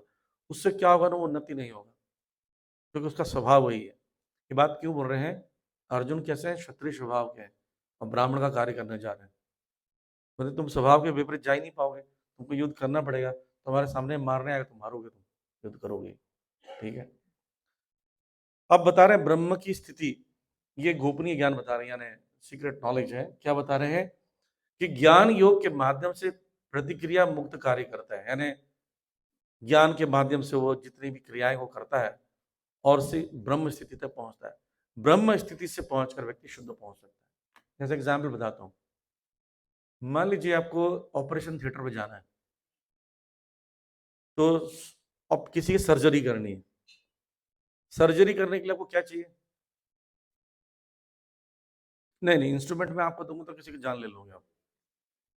नॉलेज चाहिए, सर्जरी करने का नॉलेज होना चाहिए।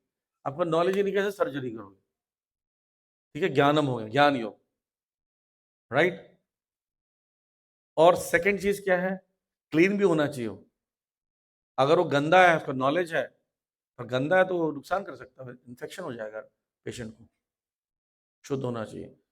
तो इसे क्या करता है? ज्ञान योग यानी नॉलेज लेकर एक भक्त या एक व्यक्ति शुद्ध होता है और शुद्ध के ब्रह्म स्थिति पे पहुंचता है, तब जाकर भक्ति प्रारंभ कर सकता है।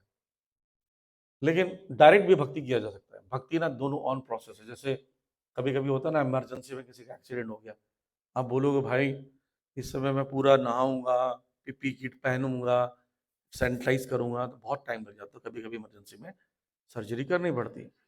ऐसा भगवान का भक्त डायरेक्ट भी भक्ति कर सकता है। संन्यास की सिद्धि अवस्था, असक्त बुद्धि सर्वत्र जितात्म विगत स्पृहा निष्कर्म सिद्धि पराम संन्यास से अधिगच्छति। ब्रह्म को कैसे प्राप्त कर सकते हैं? ब्रह्म की स्थिति में जाने वाला व्यक्ति पूरा अपने काम को त्याग देता है और धीरे धीरे वो अहंकार, बलम, दर्प, काम, क्रोध, परिग्रह सब कुछ त्याग कर धीरे धीरे शुद्ध हो जाता है, ब्रह्मभूत अवस्था पहुंच जाता है। और ब्रह्मभूत अवस्था के बाद भक्ति करता है। अब यहाँ पर भगवान बता रहे हैं लव ऑफ गॉड, प्रेम के विषय में। अभी तक उन्होंने क्या बताया था? मैं कंक्लूड कर रहा हूँ। कर्म योग बताया शुरू में, फिर ज्ञान योग बताया। ज्ञान योग से कैसे ब्रह्मभूत अवस्था पहुंचते हैं। अब भक्ति योग के बारे में बताएंगे कि भक्ति से हम कृष्ण को जान सकते हैं। भक्तिया मां में भी जानती। याद रखना, किसी को जानने के लिए सबसे बड़ा फैक्टर होता है प्रेम। किसी से खूब सेवा करो, खूब प्रेम करोगे ना, वो अपने हृदय की बातें सब बता सकते। आप सड़क पर जाए किसी व्यक्ति से, अनजान व्यक्ति, कोई सेवा नहीं, कोई कनेक्शन नहीं, संबंध नहीं है, भाई साहब अपने एटीएम नंबर बताना, बता देगा? नेवर। लेकिन उससे दोस्ती करो, उसकी सेवा करो, मित्रता करो, धीरे धीरे अपने सीक्रेट्स बता सकता है। ऐसे ही भगवान को समझने के लिए हमें भगवान की सेवा करनी पड़ेगी, भगवान को प्रसन्न करना पड़ेगा। भगवान बोले लो मैं आपके सामने, राइट। और भक्ति में गतिविधियां कृष्ण के धाम में ले जाती है। जो हम भक्ति का कार्य करते हैं, भगवान बोल रहे हैं सर्व कर्माणि अपनी सदा कुर्बाणो कुर्बाणो मत व्यापाश्रय मत प्रसाद आपनोति। आप क्या बोल रहे हैं कि मेरे भक्ति जब करते हो और सब कुछ मुझ पर समर्पित करते हो, तो मैं क्या देता हूँ? शाश्वतम पदम अव्ययम। शाश्वत मतलब इटर्नल, पदम का मतलब पोस्ट। सबसे टॉप मोस्ट पोस्ट क्या है? भगवान का धाम, वहां प्राप्त होता है। यद गत्वा ना निवर्तन्ते तद धामम ब्रह्म मम। वहां जाने के बाद आप कभी लौटते नहीं हो। लेकिन करना क्या होगा? उसके लिए भक्ति करनी होगी, भक्ति का एक्शन करना होगा।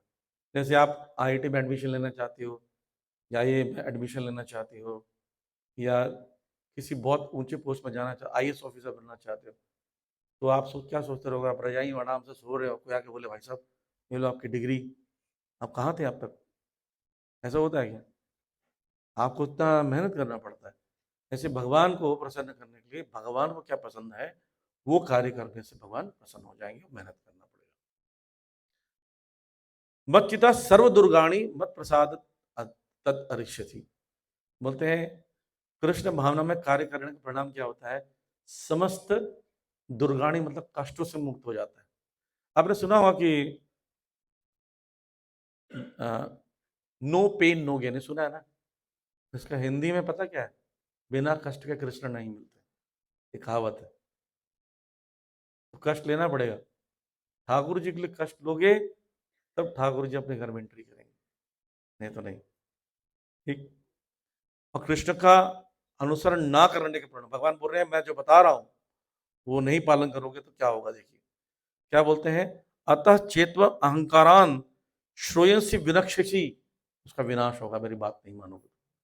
ये जो भगवत गीता की शिक्षाएं हैं, जो पालन नहीं करता उसका विनाश होता है। वैसे भी व्यक्ति अपने स्वभाव के अनुसार कार्य करता है, इसलिए अर्जुन तुम क्षत्रिय से क्षत्रिय अनुसार कार्य करो। ठीक। अब एक प्रश्न आता है कि हम करने वाले हैं या भगवान करवाते हैं। ठीक। इसलिए सबसे प्रसिद्ध श्लोक है, ईश्वर सर्वभूतानां हृदय देशे अर्जुन तिष्ठति भ्रामेण सर्वभूतानि यंत्र आरूढ़ानि माया। भगवान हर किसी के हृदय में रहते हैं, और ये शरीर को क्या बोलते हैं? यंत्र। यंत्र मतलब होता है मशीन, है ना? मशीन, मशीन किसको कहते हैं?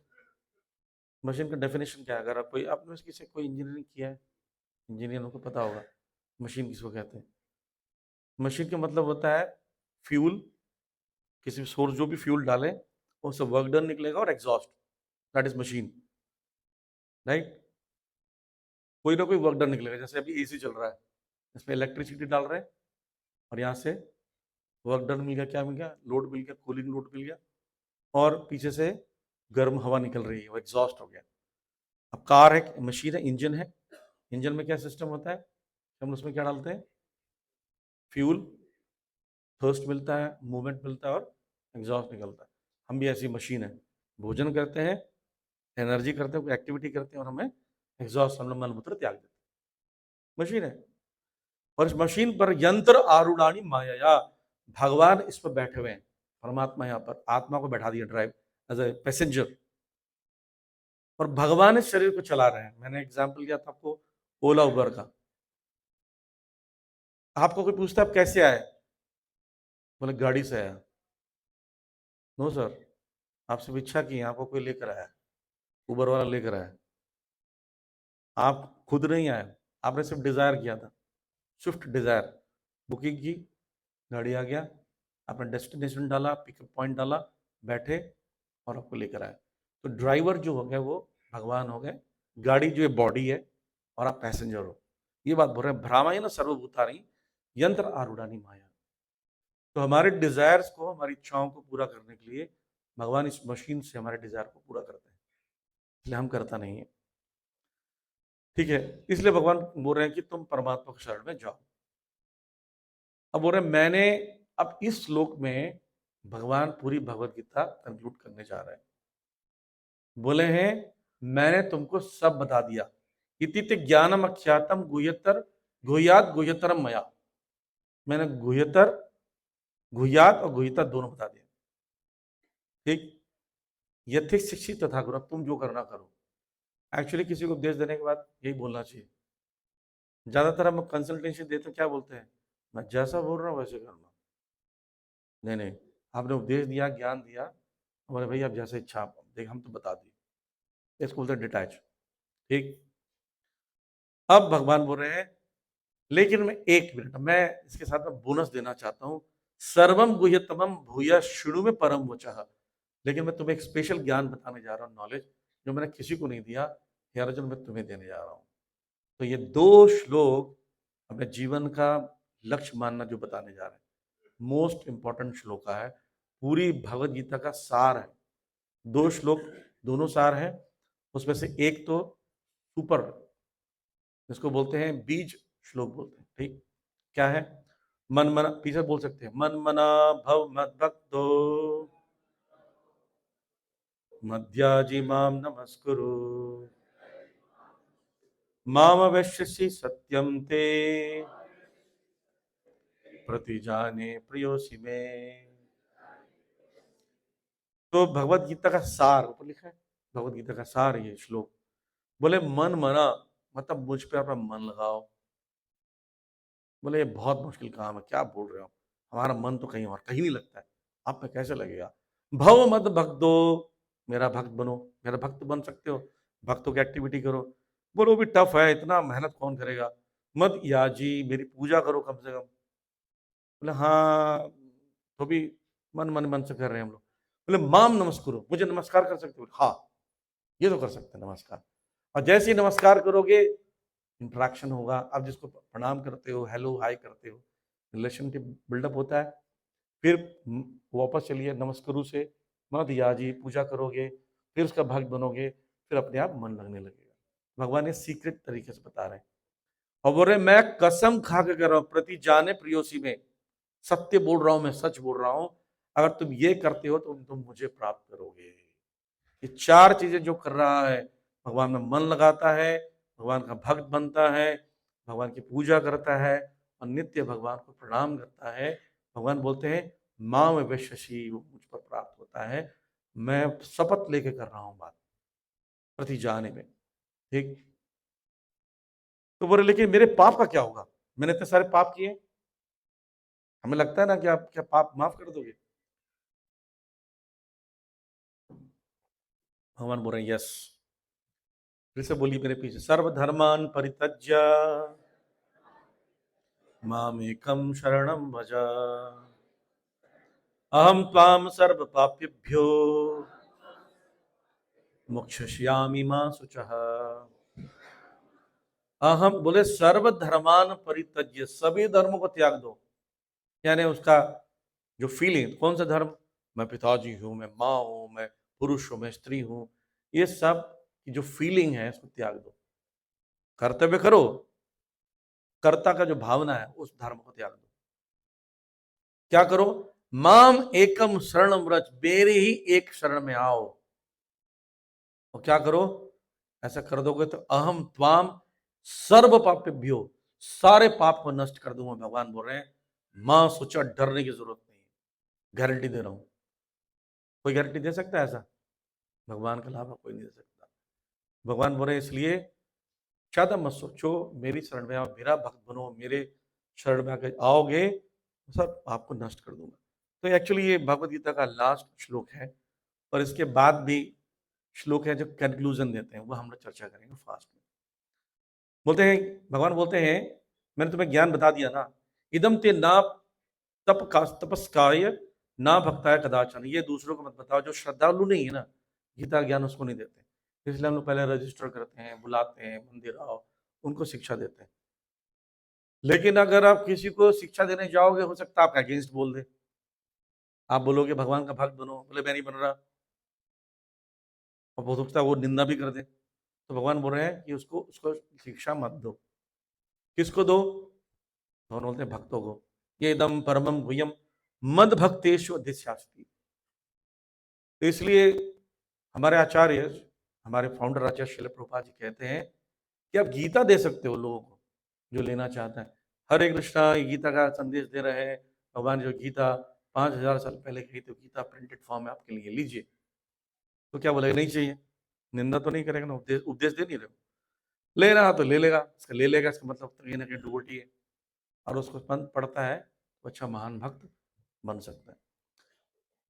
अब ये बात को भगवान क्या बोल रहे हैं कि ज्ञान जो भक्तों को बांटता है ना, वो व्यक्ति सबसे प्रिय है मेरा। न च तस्मान मनुष्य कश्चित में प्रिय कृतमा, इससे बड़ा कोई प्रिय कोई नहीं होगा।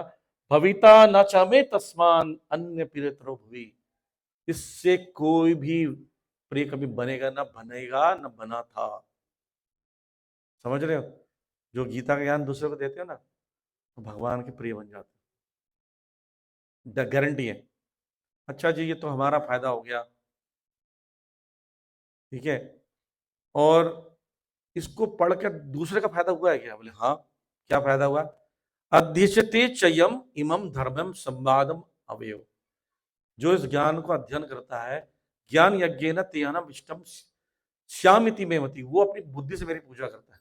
सी, अगरबत्ती की जरूरत नहीं है, just open Bhagavad Gita and read, उससे ही भगवान खुश हो जाएंगे आपसे। भगवान बोल रहे हैं बात, जो व्यक्ति भगवत गीता डेली पढ़ता है वो अपनी बुद्धि से मेरी पूजा करता है। अच्छा, और जो नहीं पढ़ता है, पढ़ नहीं सकता, अनपढ़ है, सुन सकता है जी? बोले हाँ, सुन सकता है। सुनने का फायदा क्या है?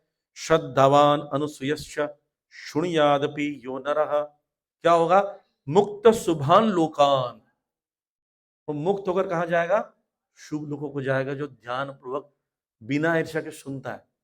मान लीजिए अब नहीं पढ़े पूरी क्लास, या घर में कोई अनपढ़ है, दादी कोई अनपढ़ है, बच्चा पर पढ़ के सुना भी दिया ना, सुनने से ही वो व्यक्ति शुभ लोगों को जाएगा। सही, बांटने वाला भगवान का प्रिय, पढ़ने वाला तो भगवान का बुद्धि में बुद्धि से पूजा करता है, सुनने वाला शुभ लोगों को जाता है। आप बोले ऐसा कोई एग्जाम्पल है? हम नहीं मानते, जनरली हमारे दिमाग में बातें आती हैं। आप लोग मैं जब छोटा था तो एक एडवर्टाइजमेंट आता था, एक एशियन स्काई का, इसको याद है? 9 बजे आता था सुबह, और उसमें बोलते थे कि अ, चर्बी घटाने वाला बेल्ट आता था। कमाल का बेल्ट है, मेरी तो चर्बी चले गई, कमाल का चीज है, आप पी लीजिए। एडवर्टाइजमेंट करते थे। बिना एडवर्टाइजमेंट के आप चीजों को बस समझ में नहीं आता सही है गलत है, इसलिए लोग दिखाते हैं कि हमने ये किया तो ये लाभ हुआ, ये किया तो ये लाभ हुआ, हमने ये सीमेंट बनाया तो घर टूटता ही नहीं है, हमने ये खरीदा तो ये खराब होती नहीं है, ये हमने खाया तो बहुत टेस्टी था, ये कर्नाटक का अगर आइसक्रीम खाओगे तो बस्ट है, राइट? तो ऐसे एडवर्टाइजमेंट करने कोई किसी का फायदा हुआ है? अर्जुन सुन रहे हैं तो अर्जुन को फायदा होना चाहिए। भगवान उससे पूछते हैं, अर्जुन पूछते हैं, कसित एतम श्रुत प्रार्थ वो एकाग्रण चेतसा, क्या तुमने एकाग्र होकर सुना? कश्चित ज्ञानम सम्मोहा, तुम्हारा ज्ञान और मोह नष्ट हुआ? अर्जुन क्या बोलते हैं? नष्ट मोहा स्मृति लब्धा, मोह दूर हो गया कृष्ण मेरा, स्मृति लब्धा, स्मृति आ गई, तत्प्रसादात मया च्युता, बोलते आपकी कृपा मुझे मिल गई है। क्या करोगे तुम? स्थितोस्मि गतः संदेहा, करिष्ये वचनम तव, मैं आप जो बोलोगे करने के लिए तैयार हूं। This is the result of Bhagavad Gita, कि भगवत गीता पढ़ने के बाद आप ये बोलोगे कि भगवान आप जो बोलोगे मैं करने के लिए तैयार हूं, राइट? अब यहाँ पर संजय ये 4 श्लोकों को बोलने वाले हैं। संजय का कंक्लूजन सुनिए ध्यान से, ये भी इंपॉर्टेंट है। बोले मैंने कृष्ण और अर्जुन का अद्भुत संभाषण सुना और मेरा अभी तक रोम हर्षण हो रहा है, मेरे रोम कूपों से रोम खड़े हो गए हैं, गूज बम्स आ रहे हैं, सुनकर अभी सोचता भी हूं तो वही फीलिंग आ रही है। और मैंने व्यास की कृपा से सुना है, व्यास प्रसादात अशुद्ध, मैंने इसे व्यास की कृपा से सुन पाया हूं। व्यास जी ने क्या दिया था उनको? दिव्य दृष्टि दी जाता था कि यहीं से बैठ कर लाइव टेलीकास्ट देख सके। और बोलते हैं कि मैं रोमांचित आनंद अनुभव करता हूँ, राजन स्मृत्यम स्मृतिम नृत्य संवादम इमाद्भुतम, ऐसा अद्भुत संवाद मैं बार बार सुनता हूँ, और पुण्यामी हर्षामी चंबो, मेरे देह में केशव और अर्जुन को देखकर, उनकी वार्तालाप को देखकर मेरा शरीर जो है हर्षित हो रहा है बार बार। अब बोलते हैं जैसे मैं श्री कृष्ण के अद्भुत रूप का स्मरण करता हूँ, तस स्मृत्या संस्मृत्या संस्मृत्या रूपम अति अद्भुतम हरे विस्मयोच महान राजन श्याम च पुनः पुनः। और बोलते हैं याद रखना, कृष्ण अर्जुन का जहाँ संयोजन होता है, यत्र योगेश्वर कृष्ण यत्र पार्थ धनुधरा तत्र श्री विजयो भूतिर ध्रुवा नीतिर मतिर ममा। बोलते हैं जहां योगेश्वर कृष्ण हो और जहां पर धनुर्धर पार्थ हो, है ना, वहां पर क्या होगा? श्री यानी धन आएगा, विजय होगा, भूतिर ध्रुवा उस व्यक्ति का सब कुछ कल्याण होगा, और नीतिर ममा नीति भी होगी। ये मेरा मत है, संजय बोल रहे हैं। तो इस प्रकार से ये अध्याय कंक्लूड करते हैं हम लोग। हरे कृष्णा। तो मैं कुछ बताना चाहूंगा, एक में बैठे रहिए सब लोग। आप में से कितने लोग हैं जो पूरी 18 सेशंस अटेंड किए हैं?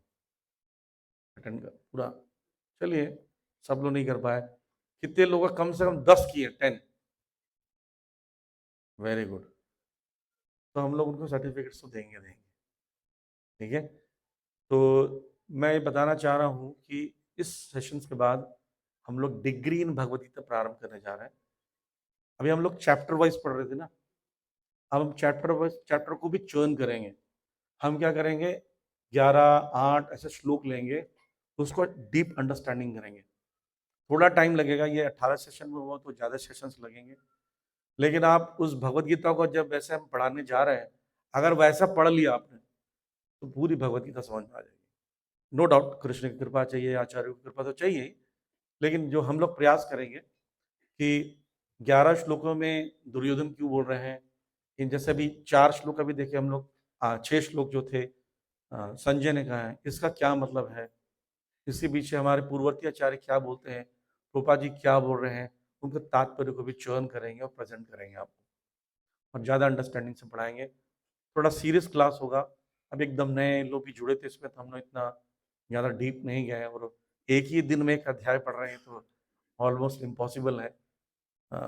हालांकि अर्जुन को उन्होंने 45 मिनट में बताया था, है ना, तो उसके लिए अर्जुन जैसा होना पड़ेगा, राइट। तो इसलिए जो लोग आप चाहते हैं इस कोर्स को करना डिग्री वाला, तो उसको रजिस्टर करना ज़रूरी है, ताकि हम आपके लिए प्रसादम की व्यवस्था कर पाएँ। तो बिना रजिस्ट्रेशन के हमें थोड़ा चैलेंज होगा, ठीक है। तो नेक्स्ट क्लास में जब आएंगे तो सर्टिफिकेट देंगे आप लोग हम, और कुछ कंक्लूजन्स बताएंगे भगवत गीता के जो 18 सेशंस किए थे। उस दिन हम लोग एक QR कोड देंगे, उसमें आप रजिस्टर कर लीजिएगा, तब आप डिग्री के लिए एलिजिबल हो जाएंगे। Hare Krishna. Any question?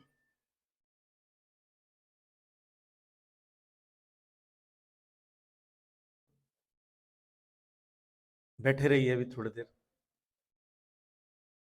5 minute बैठे रहिए। हरे कृष्ण माता जी।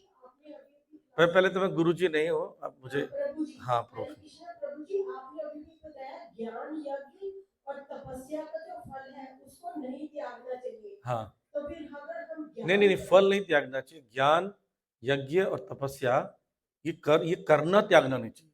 हाँ, करना नहीं त्यागना चाहिए जी। तो फिर इसका जो फल है उसको त्यागना चाहिए, इसके फल को भगवान को देना चाहिए।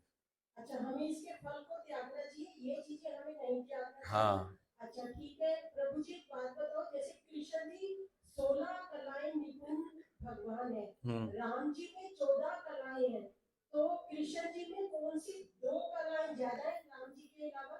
कलाएं नहीं, मैं बता देता हूँ। बेसिकली उस कलाओं का तुलना करते चंद्रमा से। चंद्रमा 16 कलाओं में होता है, पूर्ण चंद्रमा पूर्णिमा का, और जब अर्धचंद्र होता है उसको 14 कला कहते हैं। उस दृष्टि से बोल रहे हैं कि रामचंद्र जी एग्जिबिट नहीं करते, दिखाते नहीं अपने पूर्ण गुण को, कृष्ण पूरे दिखाते हैं। इसको 16 कला की जगह 64 गुण बताते हैं, और रामचंद्र जी में 62 गुण है। कृष्ण में जो 1.5 गुण ज्यादा है, उसमें से एक गुण है वेणु माधुर्य, बांसुरी बजाने में एक्सपर्ट है, जिस संसार को मोहित कर लेते हैं, कोई नहीं कर सकता, रामचंद्र जी बांसुरी नहीं बजाते। और एक गुण स्पेशल है लीला, या प्रेम माधुरी कहते हैं उसको। प्रेम माधुर्य का मतलब है उनके जैसा प्रेम करने वाला कोई नहीं है, ठीक है। वो इसलिए आधा रामचंद्र जी भी प्रेम करते हैं, पर कृष्ण जो है पूर्ण प्रेमी है, इसलिए 1.5 गुण उनमें रामचंद्र से ज्यादा है। राम में 62 है, विष्णु में 60 है। अकाल मृत्यु मतलब आपके निर्धारित मृत्यु से पहले, मान लीजिए कल आपकी मृत्यु है और आप आज ही मर गए, इसको अकाल मृत्यु कहते हैं। किसी के द्वारा किसी ने मर्डर कर दिया, तो मेरे को ये कैसे पता चलेगा कि मुझे कल ही मरना है, आज जल्दी तो मेरी अकाल मृत्यु हो गई है? आपको नहीं पता चलेगा। अकाल मृत्यु का निर्धारण भाग्य विधाता कहते हैं, करते हैं। आप अकाल मृत्यु का कोई वो है, जैसे हार्ट अटैक से अगर कोई मर गया तो हो सकता है। नहीं, जो मरता है या जो देखता है वो निर्धारण नहीं कर सकता है इसकी मृत्यु अकाल हुई है कि सकाल हुई है। अच्छा, ये इंसान नहीं निर्धारित कर सकता? नहीं, ये तो देवी भगवान करता है। लिखा गया शास्त्रों में अकाल मृत्यु, तो इसका अर्थ क्या है? इसका अर्थ ये है कि जो, जैसे मान लीजिए आपकी कल मृत्यु होने वाली है और आप आज मर गए, ठीक, तो ये कल मरने वाला आपको तो पता नहीं है, लेकिन किसको पता है? विधाता को पता है, ब्रह्मा जी को। तो ब्रह्मा जी की नजरों में एक दिन पहले मर गया, तो ब्रह्मा जी आपकी मृत्यु को अकाल मृत्यु घोषित करेंगे, आप और मैं नहीं कर सकते। और कभी कभी हार्ट अटैक होता है, कभी एक्सीडेंट होता है, तो हो सकता है निर्धारित हो, तो इसलिए ब्रह्मा जी या हायर अथॉरिटी डिसाइड करती है यह अकाल है या निर्धारित। अच्छा प्रभु जी, ये भी थोड़ा सा विवादित प्रश्न है,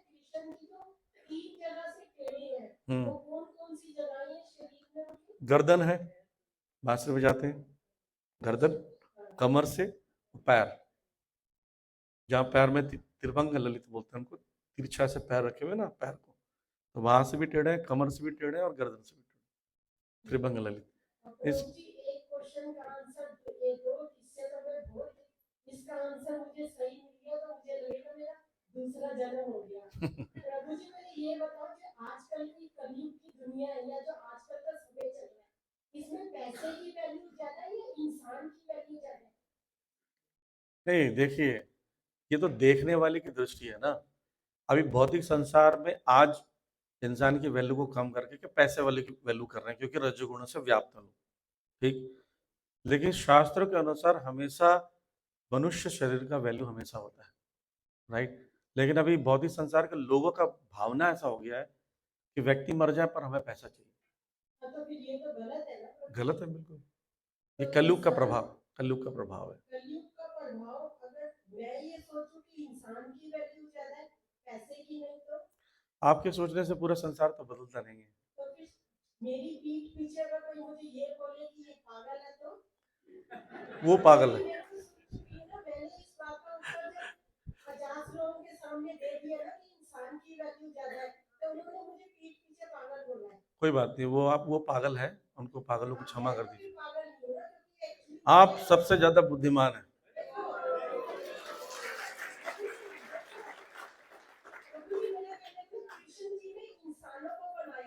बिल्कुल, बिल्कुल, पैसा का क्या वैल्यू है? आप जब व्यक्ति मरता रहता है, हाँ, जब व्यक्ति मरता है तो अपने करोड़ों रुपए भी लगा देते हैं आप, लोग उधारी लेके भी लगा देते हैं जान बचाने के लिए। एक और एग्जांपल लेता हूँ, जब एक्सीडेंट होता है, बहुत बड़ा एक्सीडेंट हुआ किसी महंगी गाड़ी का, 1 करोड़ की गाड़ी मान लीजिए, और एक्सीडेंट हो गया, तो सबसे पहले जाके थोड़ी गाड़ी चेक करता है व्यक्ति, ये देखता है इसके अंदर जो बैठा वो मरा है कि जिंदा है ना। जबकि अगर देखा जाए तो अगर उसके शरीर का जो बॉडी के पार्ट को बेचा जाए मरने के बाद, उतना महंगा बिकेगा नहीं जितना महंगा गाड़ी है। लेकिन गाड़ी को चेक करते नहीं, चेक करते हैं मनुष्य को चेक करते हैं, जिंदा है तुरंत हॉस्पिटल ले जाते हैं, गाड़ी को बाद में ले जाएंगे सर्विस स्टेशन में। इसलिए ह्यूमन वैल्यू ज्यादा है। बिल्कुल, इंसान की वैल्यू हमेशा ज्यादा है। बिल्कुल सहमत। आपका दूसरा जन्म हो गया आज। और कोई प्रश्न? ये सीधा एक प्रश्न दो। हाँ,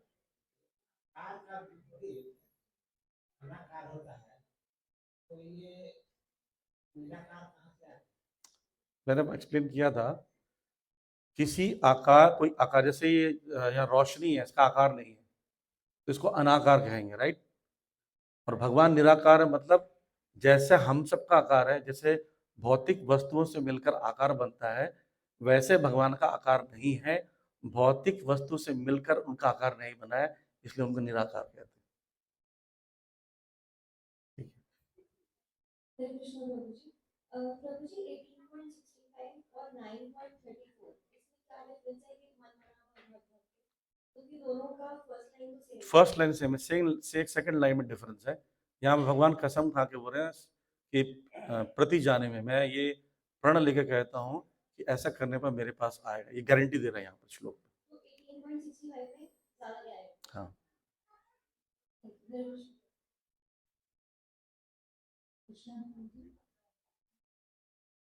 बोलिए, अब बोल लीजिए आप।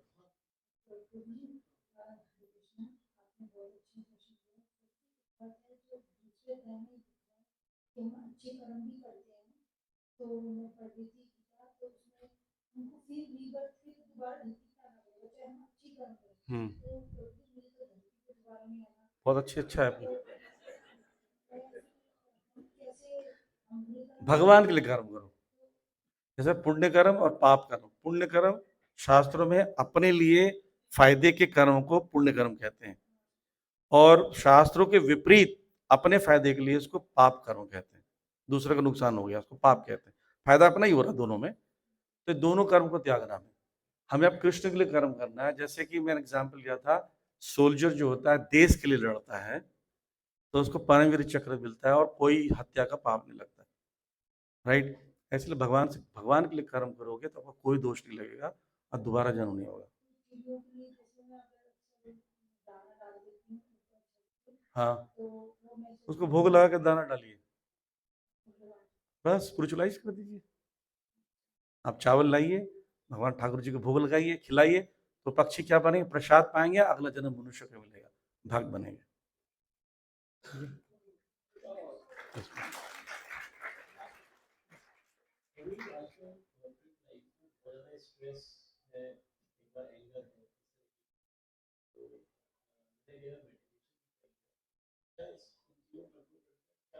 हाँ, ये बहुत अच्छा प्रश्न है। देखिए, कॉर्पोरेट लाइफ ना रजोगुणी है। आप रजोगुण से कंट्रोल नहीं कर सकते। जैसे मैं क्रोधित हूं, आप मेरे क्रोध को क्रोध से कंट्रोल नहीं कर सकते। तुम चुप रहो, तुम चुप रहो, कोई चुप नहीं रहेगा। लेकिन सतगुण में जब आ जाएंगे आप, तब चुप रहेंगे, वो व्यक्ति थोड़ी देर बोल के शांत होगा। फिर आप जब उसको रीजन बताओगे, कंट्रोल करोगे, तो कंट्रोल हो जाएगा। सत्वगुण व्यक्ति रजोगुण को कंट्रोल कर सकता है। तो इसका मतलब है आप कॉर्पोरेट लाइफ में जो टेंशन, एंग्जाइटी जो आ रहे हैं, उसको कंट्रोल करने के लिए आपको सत्वगुणी होना पड़ेगा। आपका भोजन, कपड़ा, स्थान, पिछले सेशन में चर्चा हुआ था 17 में, वो उसको सुधारो, आपका सत्वगुण बढ़ जाएगा। और जब चैंटिंग भगवान का नाम का जप करेंगे तो मन सत्वगुण हो जाएगा। सत्वगुण मन जो ना सबसे सुपर पावर होता है संसार का। तो मन को सत्वगुण में लाने का सबसे पहला कार्य करना चाहिए।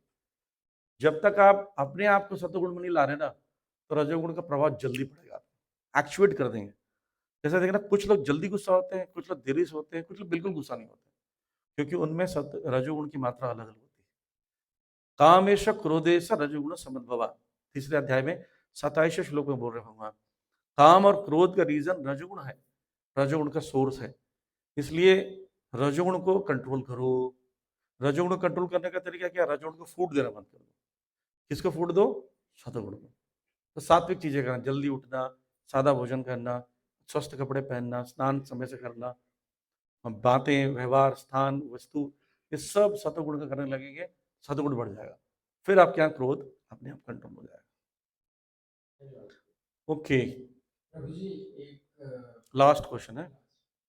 प्रभु जी, आपने बताया कि कृष्ण जी का शरीर मेरे से घिरा है, उसका कोई लीला या कोई स्पेसिफिक रीजन? देखिए, 2 रीजन मैं बताने वाला था। एक तो रीजन, भगवान जो है वो हमेशा सीधे नहीं रहते हैं, यानी वो नृत्य करते रहते हैं, लीलाओं में लगे रहते हैं, ठीक। और दूसरा कारण है कि भगवान टेढ़े हैं, बहुत मुश्किल से अंदर जाते हैं अपने, और जब जाते हैं तो निकलते नहीं है फिर, इसलिए टेढ़े, ठीक है। Hare Krishna. Thank you very much. Shrila Prabhupada की हरे कृष्णा। धन्यवाद। हरे कृष्णा और बोल रखे हरे कृष्णा।